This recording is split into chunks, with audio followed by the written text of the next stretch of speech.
Good evening and welcome to Freedom is a Constant Struggle with your host and producer, Kilu Nyasha, and board hopping is Jackie Perez.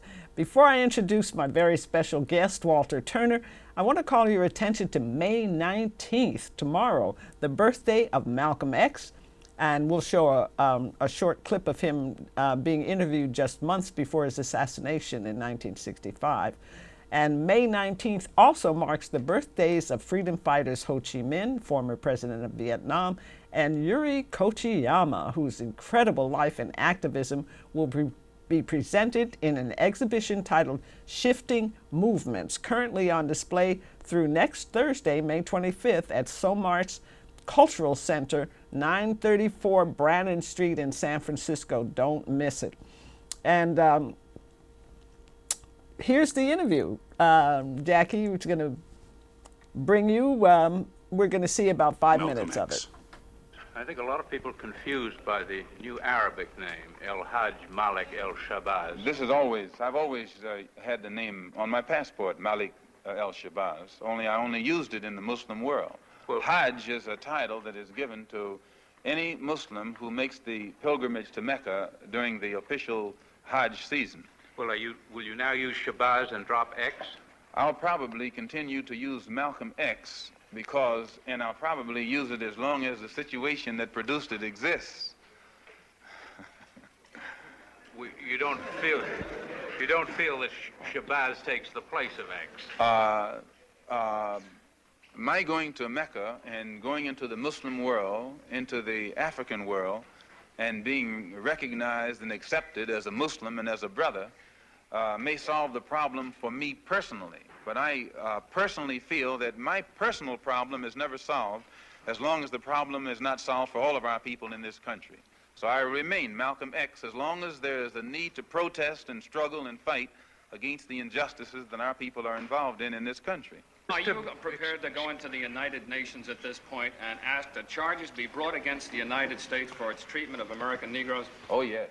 Oh, yes, please. I think you're right in my chair. The audience will have to be quiet. Yes, as I pointed out when I was during my traveling, that African nations and Asian nations and Latin American nations look very hypocritical when they stand up in the United Nations condemning the racist practices of South Africa and that which is practiced by Portugal and Angola, and saying nothing in the UN about the racist practices that are manifest every day against Negroes in this society. Even in South Africa, those Africans aren't faced with bayonets and aren't faced with police dogs. I would be not a man. If I was in a position to bring it in front of the United Nations and didn't do so, I wouldn't be a man. Malcolm, do you intend to lead the charge in the United Nations? Well, I find that to say you're going to lead something creates a lot of hostility, division, jealousy, and envy. I hope to work with any group of leaders or any group of organizations to do whatever is necessary to see that this problem is brought before the United Nations. Have you had any commitments from any nations in Africa to support you in such a move?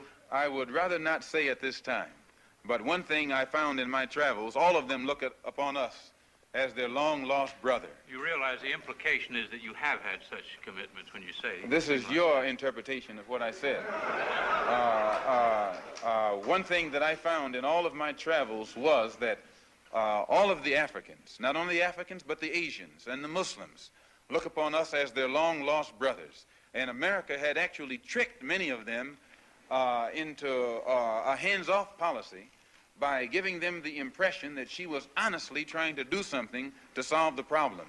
My argument over there was designed to prove that it is impossible for the United States government to solve the race problem. It's impossible. Malcolm, on your trip abroad, you said you sensed a feeling of great brotherhood and that conceivably you would be working toward integration in this country now. At least this is what you're reported to have said. Have you any comment on it? I don't think that I ever mentioned anything about working toward integration. They haven't even got integration right here in New York City. You have worse integration problems in the North than they have in the South. So if it doesn't work if you can't bring about integration in New York City as international, cosmopolitan, up-to-date as it's supposed to be, you will never get integration anywhere else in the country. Are you prepared to work with some of the leaders of the other civil rights organizations? Certainly. certainly. We will work with any groups, organizations, or leaders in any way, as long as it's genuinely designed to get results. Does your new beard have any religious significance? No, not particularly, but I do think that you'll find black people in America, as they strive to throw off the shackles of mental colonialism, will also probably reflect an effort to throw off the shackles of cultural colonialism. And they may begin to reflect desires of their own, with standards of their own. Malcolm, your more controversial remarks was a call for black people to get rifles and form rifle clubs sometime back. Do you still favor that for self-defense? I don't see why that should be controversial. I think that if white people found themselves the victim of the same kind of brutality that black people in this country face, and they saw that the government was either unwilling or unable to protect them, that the intelligence on the part of the whites would make them get some rifles and shotguns and protect themselves. Now, Negroes are developing some kind of intellectual maturity too, and they can see that having waited upon the government to protect them has been a wait that has been in vain. So any of them who live in areas where the government is not able to do its job, then we do have to get together and do a job of protecting ourselves. No Negro leaders have fought for Malcolm X. I think a lot of people can. And of course, we're honoring Malcolm X because it's his birthday tomorrow, and I forget how old he would be, 90-something. Somebody will let me know. And now I want to introduce my wonderful guest, Walter Turner, host and producer of Africa Today on KPFA Pacifica Radio. He's a leading authority on contemporary African affairs, professor of social sciences and contemporary African affairs at College of Marin, and he's the chairperson of its social sciences department.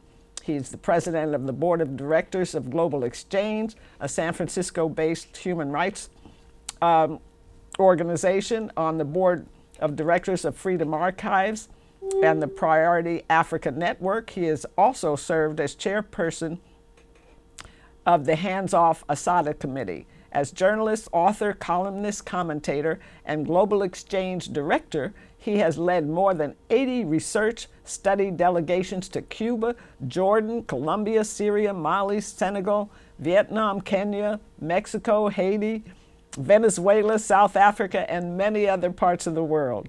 For his international work in activism, Walter has been the recipient of numerous awards, including the Martin Luther King Humanitarian Award. Currently, Walter Turner is the director of the Umoja Learning Program for African American students at the College of Marin. Welcome to Freedom is a Constant Struggle, Walter Turner. It's my pleasure. Glad to be here. I'm so glad you're here. I've been trying to get you on my program for a long time. Okay, well, we made it. You did, yeah. And it's good to have you because you're such an authority or an expert on the continent of Africa, and it's a continent that we learn little about in these United States, as you well know. So one of the first things I thought we might do would be just to talk about the fact that Africa has about 53 or four I think, nations. And maybe we can show the map of it, and you can put the United States in it about 3 times, right? Actually, just a bit more than 3 times the United States fits into the African continent. One of the unique things about Africa is that it's essentially one tectonic plate, meaning except for what you see there on the right side of Africa, coming from what we call the Danakil Depression, which is right up near Ethiopia, running all the way down toward South Africa. That is the one place where the continent broke. So you see in that particular region there, you see the Great Lakes region, Lake Victoria, Lake Tanganyika, Lake Malawi, and you also see the mountains, Mount Kilimanjaro, etc. So Africa is just really one solid piece, and it is the second largest continent. It's just immense in size. Exactly. Yeah. And so it's hard to learn all about Africa because of its size in so many countries. It's pretty much impossible, Kilu, to learn all about that.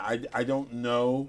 I know a lot of people who follow Africa on a regular basis, like myself. I don't know they would be fair to consider any of those people essentially to be an Africa expert, because there's just so much It's too much to know for one person. and the way that colonialism divided up Africa, as Malcolm was saying, culturally and politically and economically, it just makes it the synergy between one country to another is very difficult. From Rwanda to Burundi to the DRC, there's some synergy. But from a country like Nigeria to Togo to Benin to Ghana to Ivory Coast to Liberia, you have 5 or 6 different histories in there.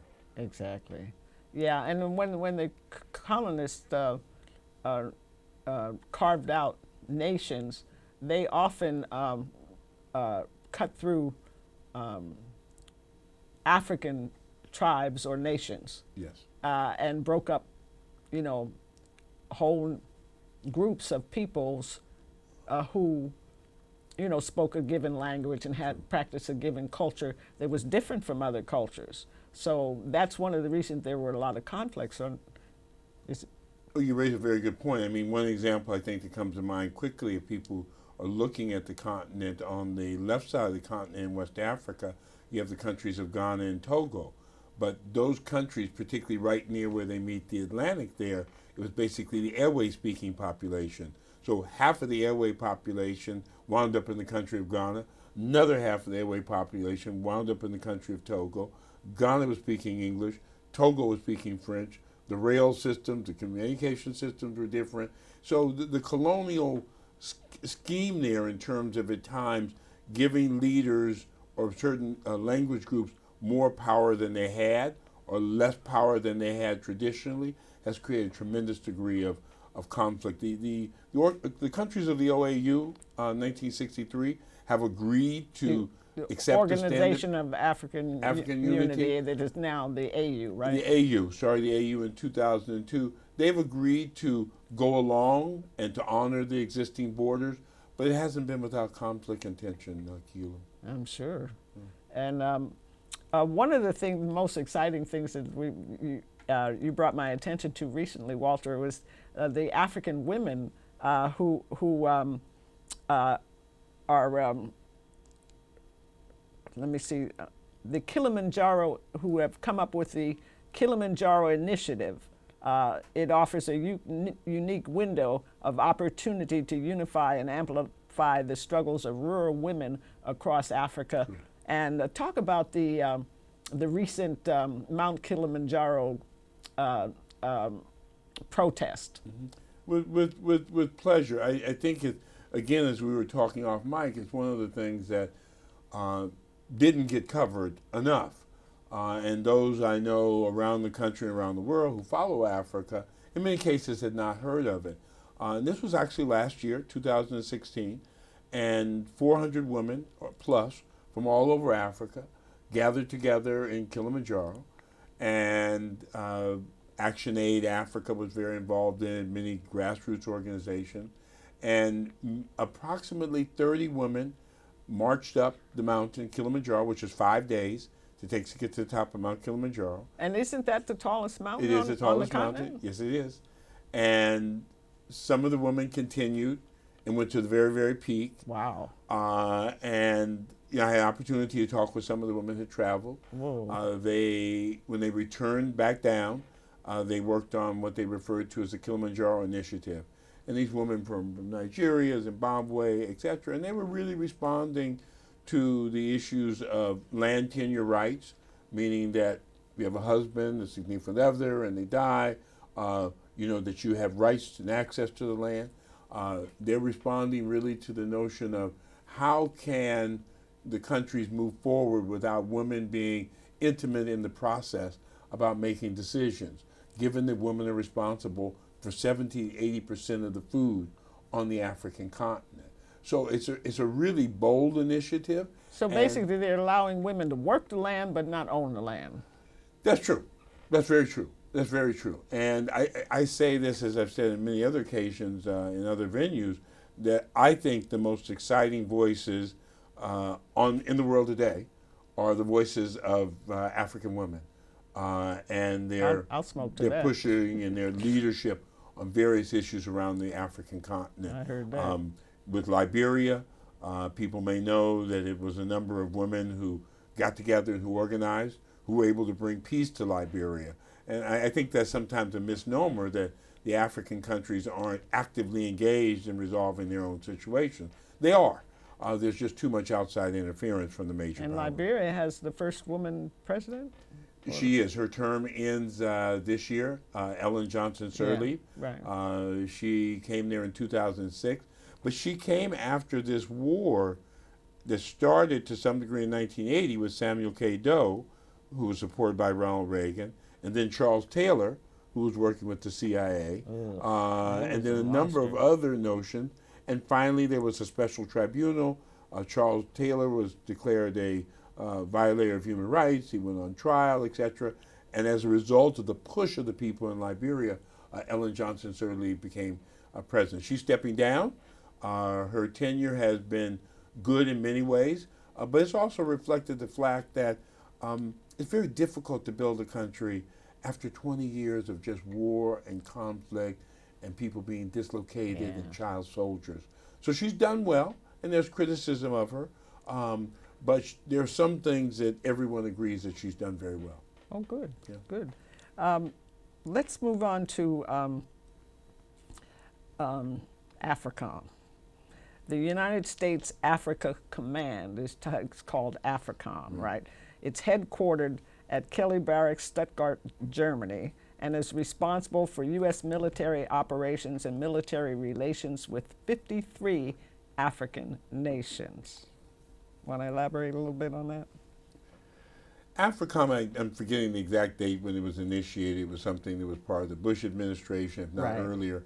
Essentially, it was giving Africa its own specific regional global command center, at least in terms of Western interest, in terms of military geopolitical interest, dividing it from Asia, dividing it from Europe. And basically, the goal is, I think the biggest U.S. base now on the African continent is in Djibouti, which is a very small country. You can hardly see Djibouti. I mean, you'd have to know where it was to see it. If you go up near where Eritrea is, up near Ethiopia, there's a small square right there, right at the tip. If you look across from Yemen, and that's Djibouti. It's probably, I think it's the smallest country on the mainland African continent. Right. But the French have a base there, France has a base there, the United States has a base there, etc.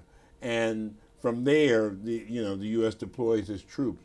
The U.S. has many more different types of operations on the African continent. This is one of the things I was going to say when we were talking through the email before the program. I think one of the key themes that's happened in Africa, other than resource extraction, which is an obvious one, has been this militarization of the African continent. Exactly.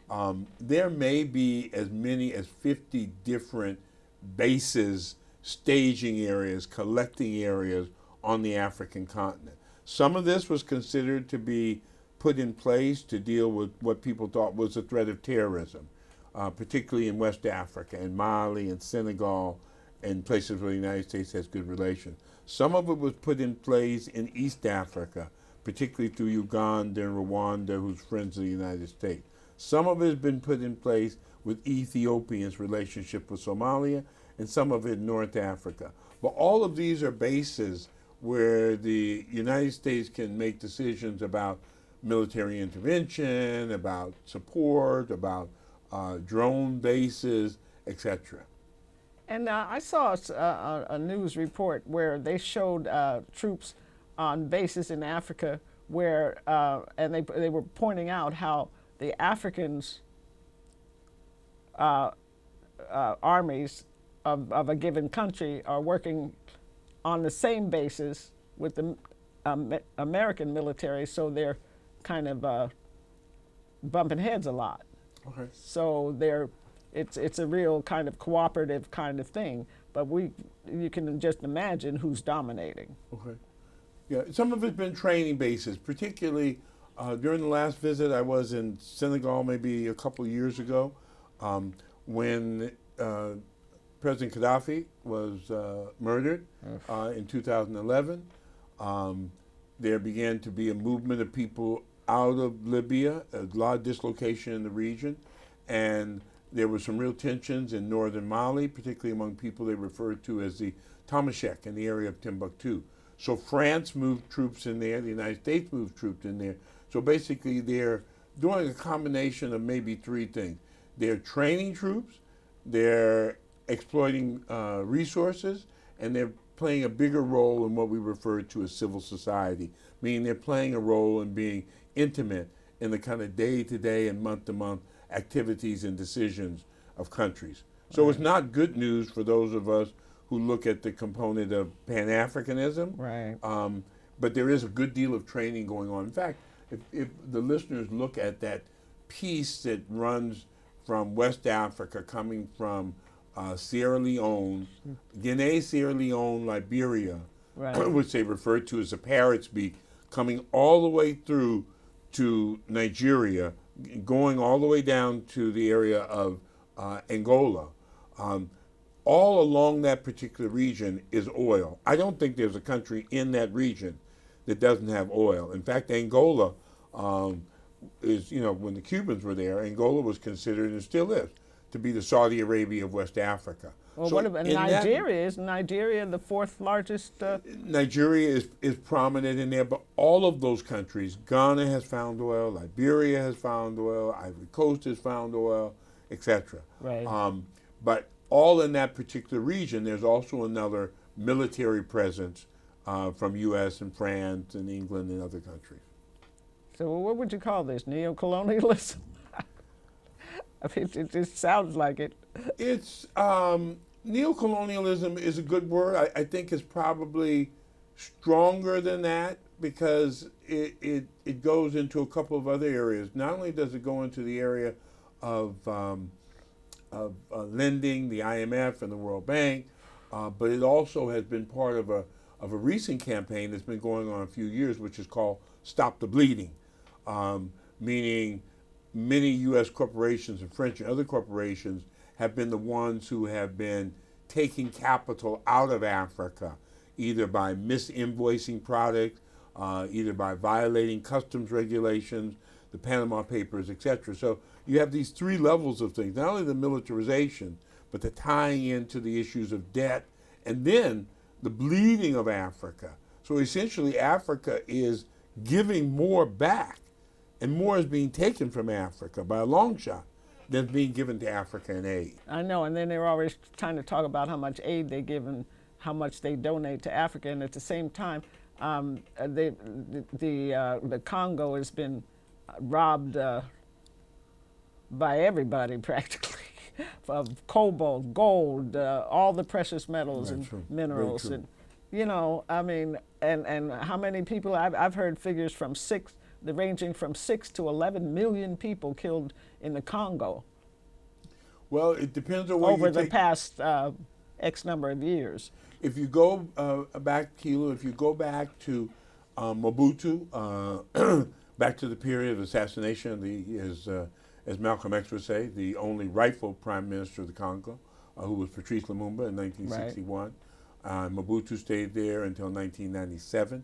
And between 1997 and 2002, 2003, and just for that period, didn't the CIA basically admit that they took him out? The estimate is 6 million people, 6 million Congolese were killed between 1997 and 2003. Wow. Before the peace agreements that have left Joseph Kabila, the son of Laurent Kabila, in office. Right. And the numbers continue to grow, particularly in the eastern Congo. Right. And again, it's rich. Oh. The continent of Africa is so rich, and and the people are the poorest, and it makes no sense. But we know they're just getting robbed. Right. So, and now famine has been declared in South Sudan and is already likely happening in parts of northern Nigeria, and Yemen and Somalia are on the brink of famine right now. Yeah, that's one of the more disheartening parts of the Africa dynamic at this point. It's hard to avoid making a measure when we were talking earlier about the loss of life, and there are always notions that countries make policy based on some people that are kidnapped, a few people that are killed, but there's not a lot of attention given to Africa, and particularly with the recent famine. Many of these, of course, being person-made famines or famines caused by climate change. The countries of South Sudan, which is a relatively new country, Somalia, northern Kenya, Nigeria, Ethiopia, as well as Yemen. The situation is absolutely just desperate in those countries of the Horn of Africa. Meaning, you're talking about people. The figure that the people who work with aid with says that acute famine means that, I hope I'm getting this right, that one person out of 10,000 was able to eat. Wow. And the dynamic you have is that once people who are pastoralists, who are cattle raisers, leave their cattle and have to either eat their cattle or sell their cattle to survive, then everything comes from underneath them because they have to migrate to a refugee camp for food, etc. So their cattle raising is almost at an end. Those people who are agriculturalists, who from year to year collect the seeds from each crop and replant them, once they've had to leave their land, then that cycle of being able to continue to plant and grow and to plant and grow is disastrous. And a good percentage of these are women and children. In the South Sudan, it's particularly horrible because the Republic of South Sudan received independence in 2011, and it has not gone well. Poor leadership, grabs over oil, outside influences, etc. Right. But it has literally been just a disaster in South Sudan. And Somalia, pretty much the same. The United States, with its friend Ethiopia, invaded Somalia in 2007 in an attempt to root out what they referred to as Al-Shabaab, Islamic courts, etc. Right. And the situation has not gotten better since then. In fact, one of the things, there are two things that the new president, new administration in the United States has done in Africa specifically. One is to send troops to Somalia in an effort to deal with what they refer to as terrorists in Somalia.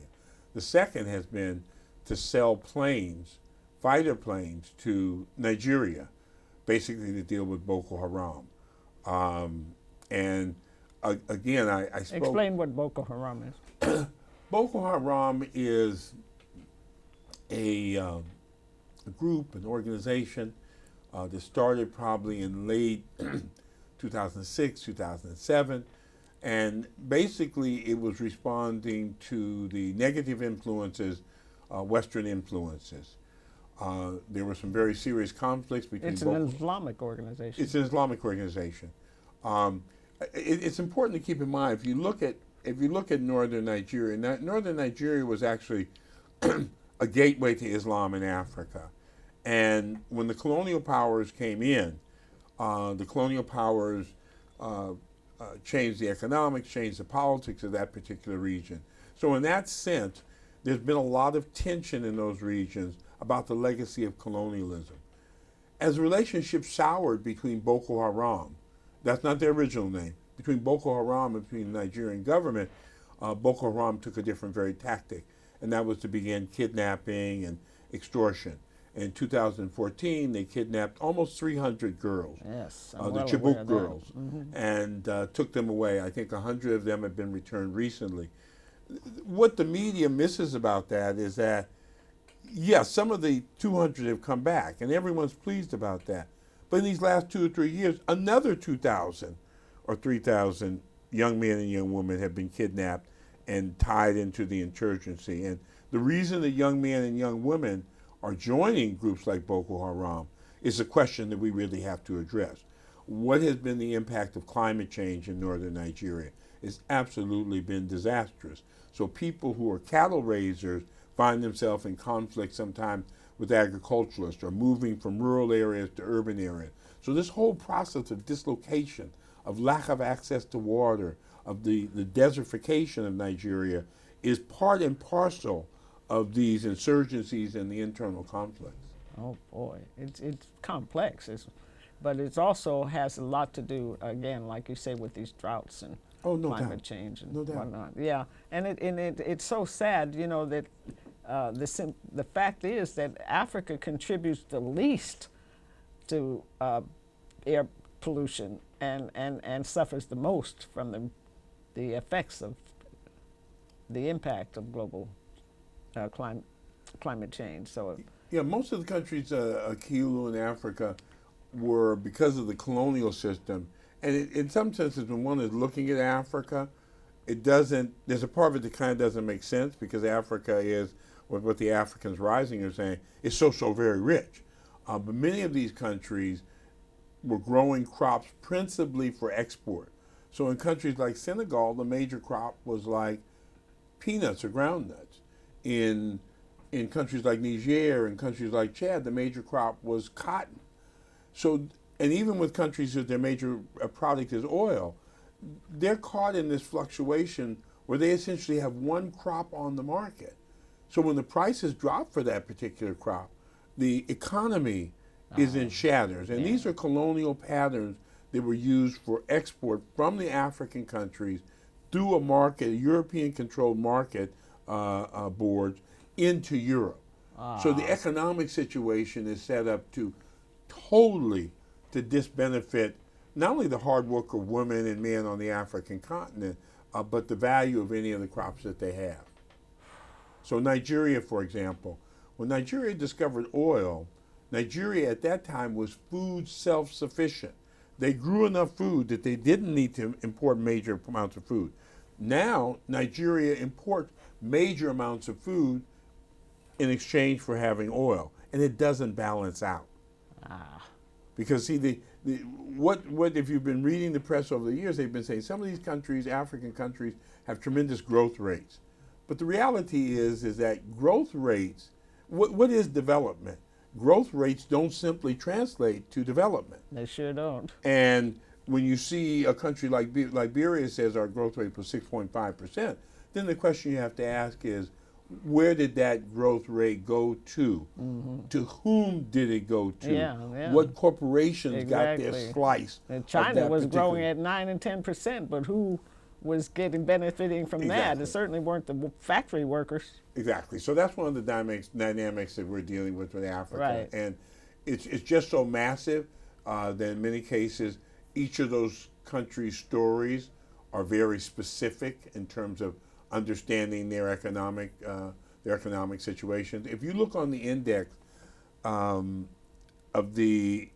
the bottom 15 or 20 countries in terms of gross domestic product per capita per citizen, you're going to find 15 plus of the countries on the African continent. Countries like Mauritania, countries like Mali, countries like Chad, they're among the poorer countries in the world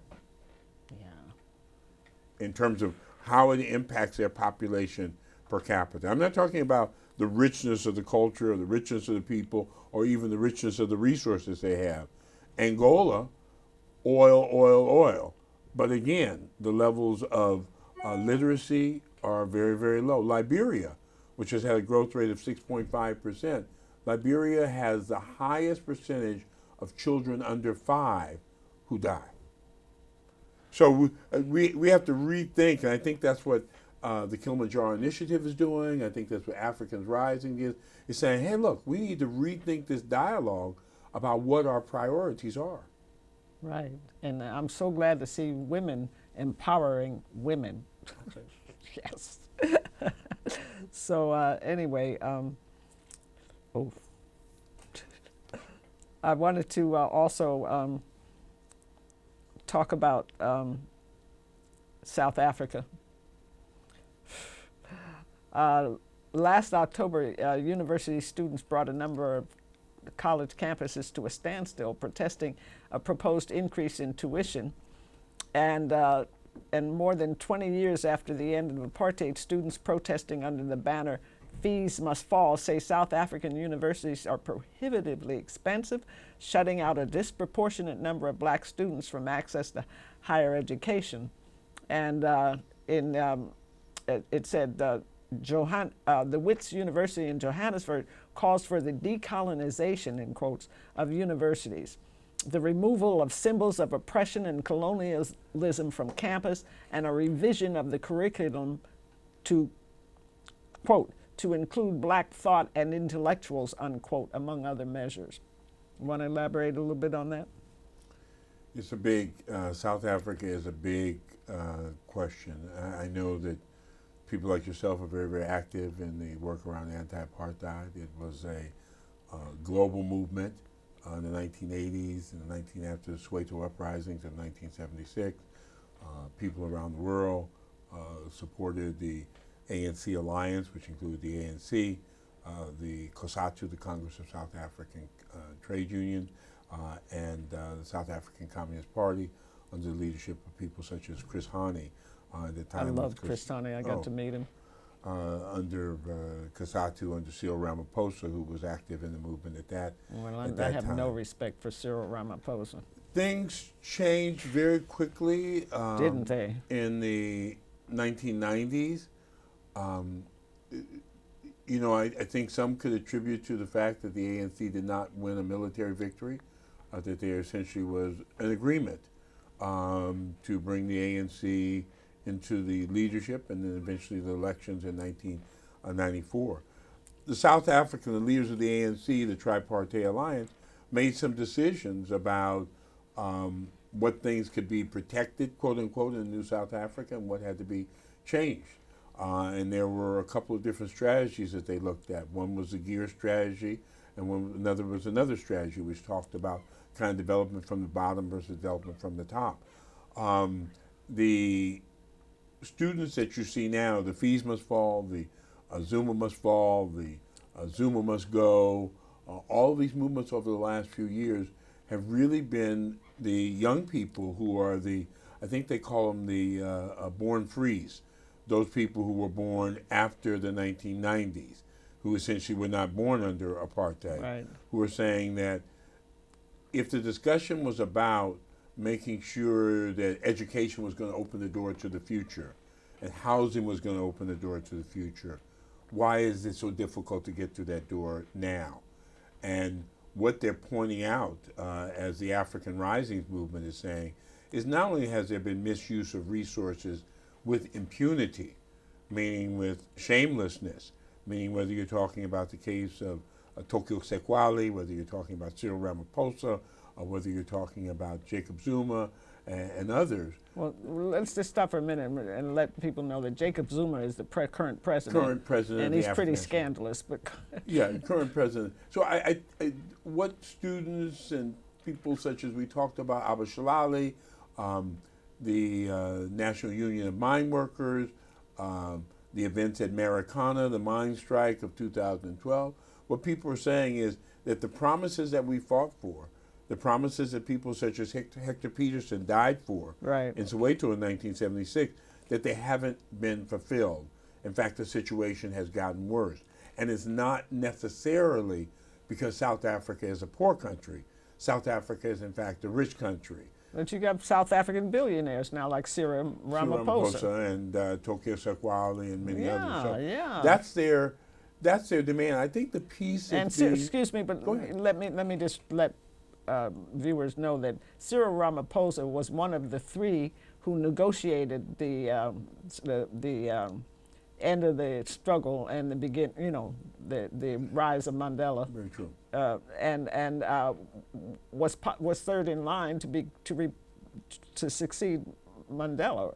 True. So, but he turned around and became a businessman, a capitalist of the first order, and wound up working for one of South Africa's huge conglomerates. What do you call it? I can't think of it right now. Mm-hmm. But and anyway, the bottom line is he's a billionaire now. Right.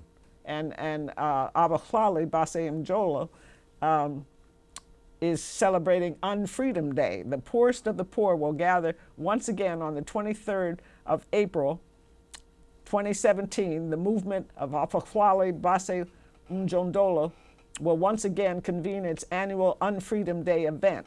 with the rest of the while the rest of the country celebrates 23 years of freedom, we, the impoverished, the marginalized, and the oppressed, will be mourning the absence of this freedom that our mothers and fathers fought so hard. We say that as long as we are still landless, homeless, and impoverished, we cannot say we are free. As long as we are subjected to floods and shack fires, we cannot say that we are free. As long as we are not recognized as human beings, and for as long as our lives do not matter to the politicians and the government, we cannot say that we are free. And that's from Abahlali Basim Jondolo, and of course that translates into shack dwellers movement.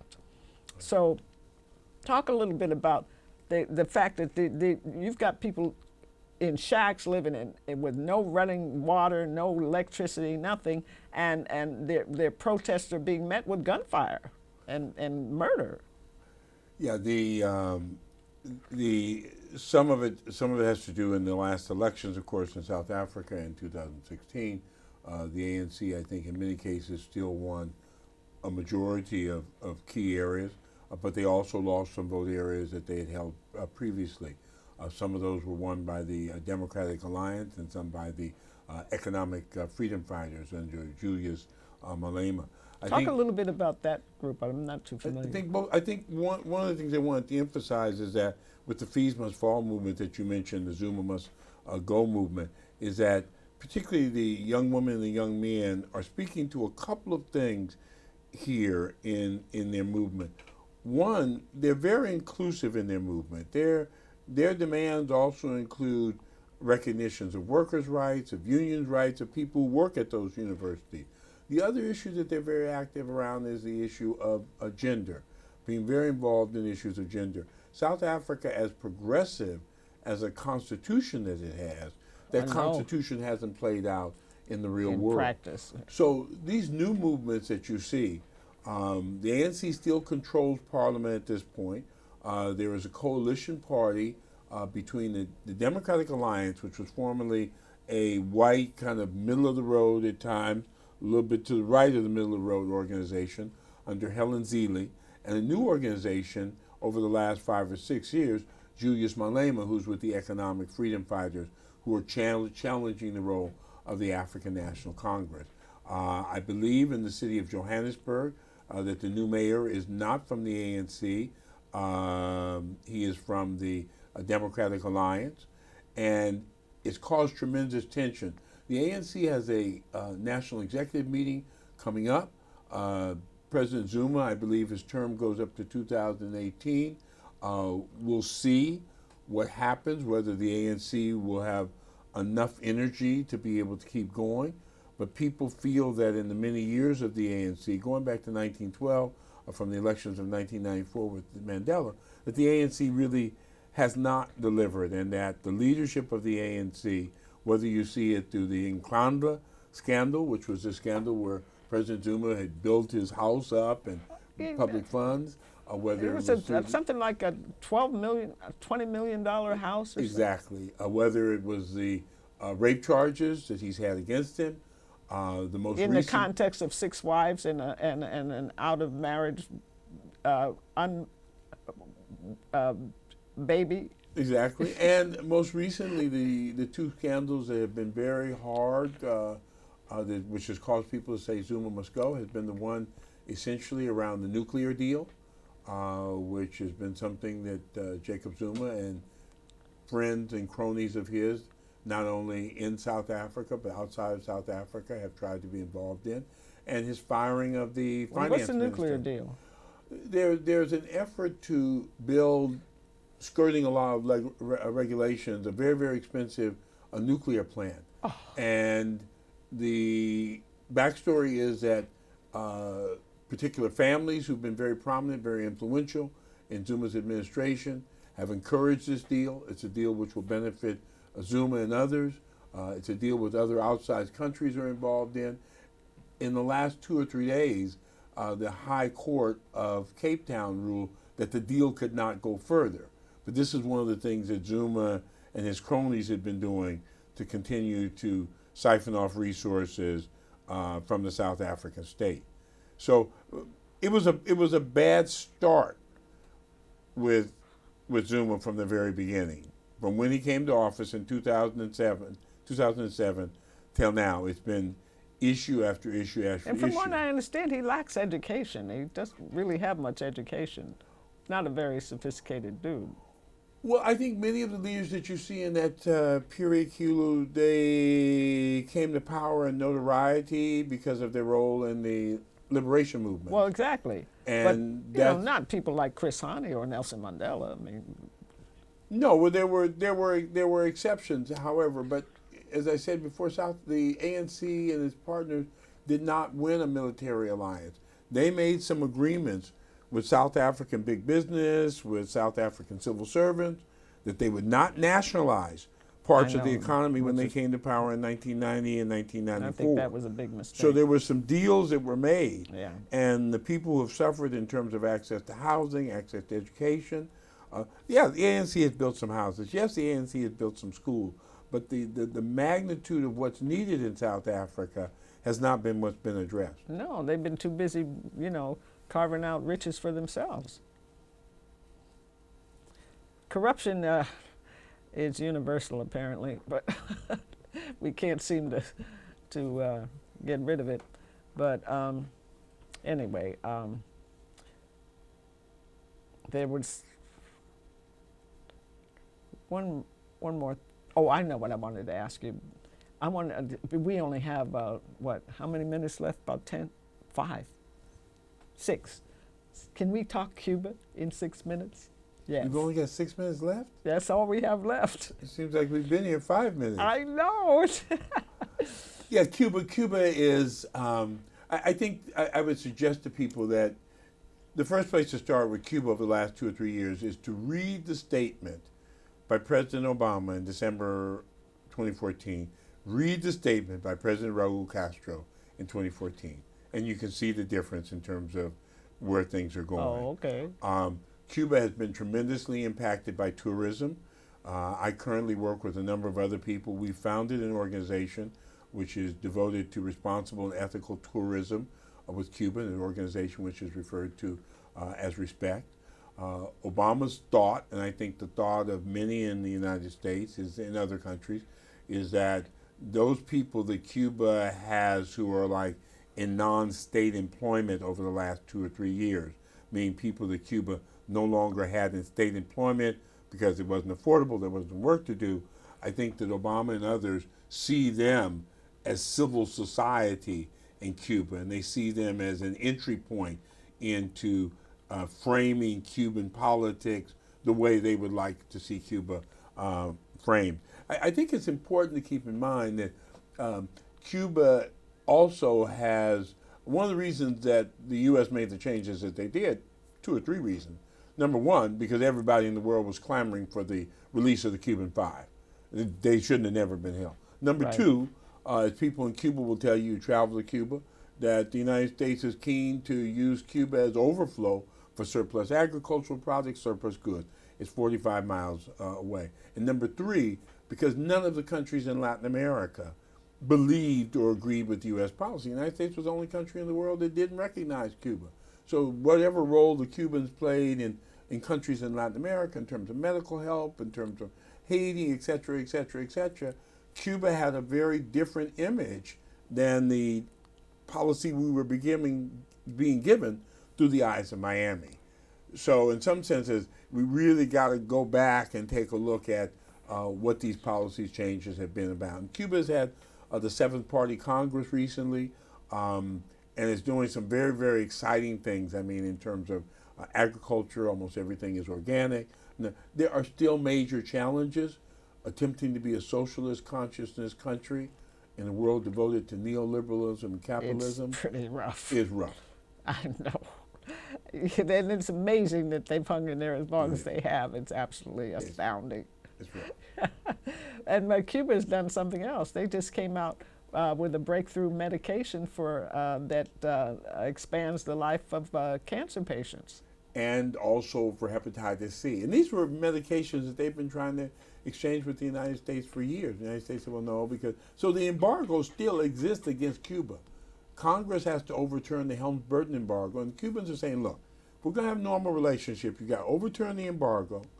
You've got to give us back Guantanamo and the land that Guantanamo is. Cuba is saying it's ludicrous that we can have normal relationship and you have Guantanamo base and you have a prison there and you're torturing And people. torturing people Cuba on says our land. On our land. That's unacceptable. I You can't heard have that. normalized relations. Good. Good for Cuba. Yeah. Yes. And long live the spirit of Fidel Castro. Long live the spirit of Fidel and Che. Did you get to meet him?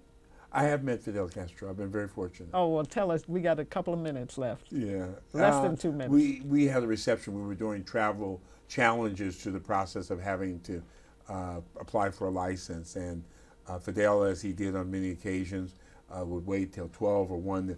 They would come to you and say, hey, don't do anything late tonight. When you guys going to be back for dinner? They come by, pick up a bus, they take you up there.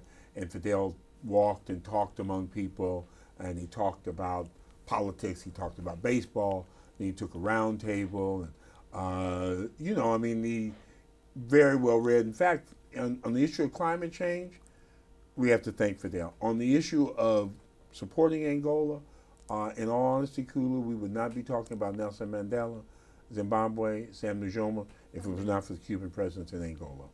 Thank you so much, Walter Turner, for being my guest here on Freedom is a Constant Struggle. Thank you, Jackie, for board hopping. And thank you, viewers, for tuning in to Freedom is a Constant Struggle. I'm Kilu Nyasha. And tune in the first Thursday, June 1, for Claude Marx and Emiliano Echeverria. And all power to the people.